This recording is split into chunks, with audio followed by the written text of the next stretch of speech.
ওসমান হাদির ঘটনার পরে কিন্তু নির্বাচনী প্রচারণা, নির্বাচনী কার্যক্রমে ব্যাপকভাবে একটা ভাটা পড়েছে। ওসমান হাদির এই ঘটনার পরে দেখা গেছে আমরা নতুন লোকদেরকে পারতপক্ষে এড়িয়ে চলছি।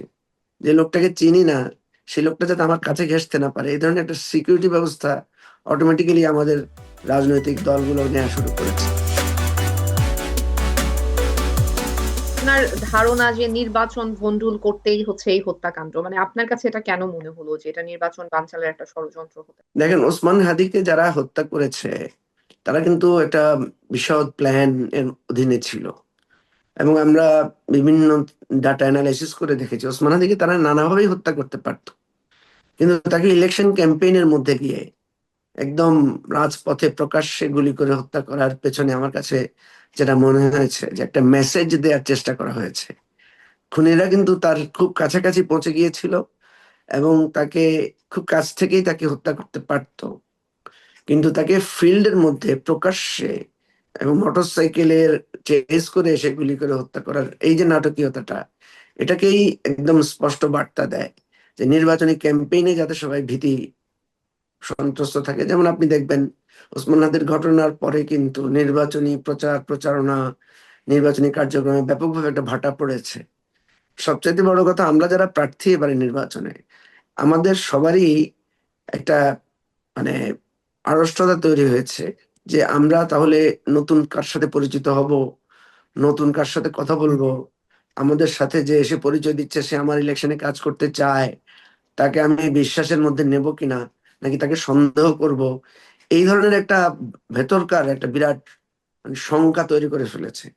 আমাদের দেশে নির্বাচনটা কিভাবে হয়? আমরা তো চাই নতুন নতুন মানুষদের সাথে পরিচিত হতে, আমরা তো চাই নতুন নতুন মানুষদের কাছে আমাদের কথা তুলে ধরতে, নতুন মানুষরা আমাদের নির্বাচনী গণসংযোগে যুক্ত হবে, এটাই তো আমরা চাই। কিন্তু ওসমান হাদির এই ঘটনার পরে দেখা গেছে আমরা নতুন লোকদেরকে পারতপক্ষে এড়িয়ে চলছি। যে লোকটাকে চিনি না, সেই লোকটা যাতে আমার কাছে ঘেঁষতে না পারে, এই ধরনের একটা সিকিউরিটি ব্যবস্থা অটোমেটিক্যালি আমাদের রাজনৈতিক দলগুলো নেওয়া শুরু করেছে। ফলে যেই ফ্লোটা ছিল, যে স্বাভাবিক ছন্দটা ছিল, সেটা একেবারেই মানে মিয়ে পড়েছে।